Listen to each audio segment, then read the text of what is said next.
देखिए, negative energies जो हैं वो बहुत इजीली आपकी अटेंशन ग्रैब कर लेती है। इसको एक एग्जाम्पल के साथ समझते हैं। अगर मैं आपको कहूँ कि आप अपने बारे में कुछ पॉजिटिव सोचिए, तो हो सकता है आपको बहुत एफर्ट लगाना पड़े। यह भी हो सकता है कि आप बहुत एफर्ट लगाने के बाद, अपने आप को फोर्स करने के बाद भी पॉजिटिव ना सोच पाए। Now on the other hand, अगर मैं आपको कहूँ कि आप अपने बारे में कुछ नेगेटिव सोचिए, अब आप कहेंगे कि उसमें क्या है, हम तो दिन भर नेगेटिव सोचते हैं, बिना एफर्ट लगाए नेगेटिव सोचते हैं, नेगेटिव सोचने में तो हमने पीएचडी कर रखी है। देखिए, इस बात को समझिए कि एनर्जी लव्स योर अटेंशन, फिर चाहे वो नेगेटिव एनर्जी हो या पॉजिटिव एनर्जी हो। अब प्रॉब्लम क्या आती है? प्रॉब्लम ये आती है कि आप लोगों ने नेगेटिव सोचने की इतनी प्रैक्टिस कर रखी है कि negative energy loves your attention.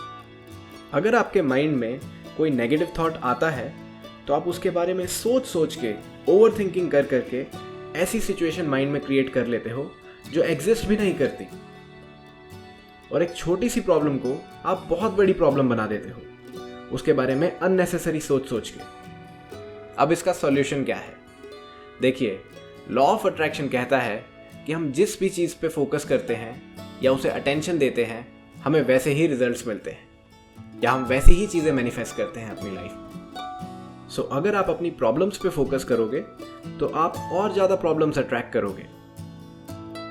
सो आपको अपना फोकस शिफ्ट करना पड़ेगा उन चीज़ों के ऊपर जो आप लाइफ में अट्रैक्ट करना चाहते हो। तो सिर्फ सॉल्यूशंस पे फोकस कीजिए, प्रॉब्लम्स पे नहीं। इमेजिन कीजिए एक डार्क रूम है जिसके अंदर सिर्फ एक कैंडल जल रही है। अब आप कहाँ फोकस करना चाहोगे? डार्कनेस पे, जहां आपको अंधेरे के सिवाय कुछ नहीं मिलेगा, या फिर उस कैंडल पे जो आपको लाइट प्रोवाइड कर रही है, एक रास्ता दिखा रही है डार्कनेस से बाहर आने का। इसलिए लाइफ में चाहे कितनी भी बड़ी प्रॉब्लम्स हो, सिर्फ लाइट पे फोकस कीजिए, सॉल्यूशंस पे फोकस कीजिए, बिकॉज तभी आप उन सिचुएशन से बाहर आ पाएंगे और कुछ पॉजिटिव अट्रैक्ट कर पाएंगे।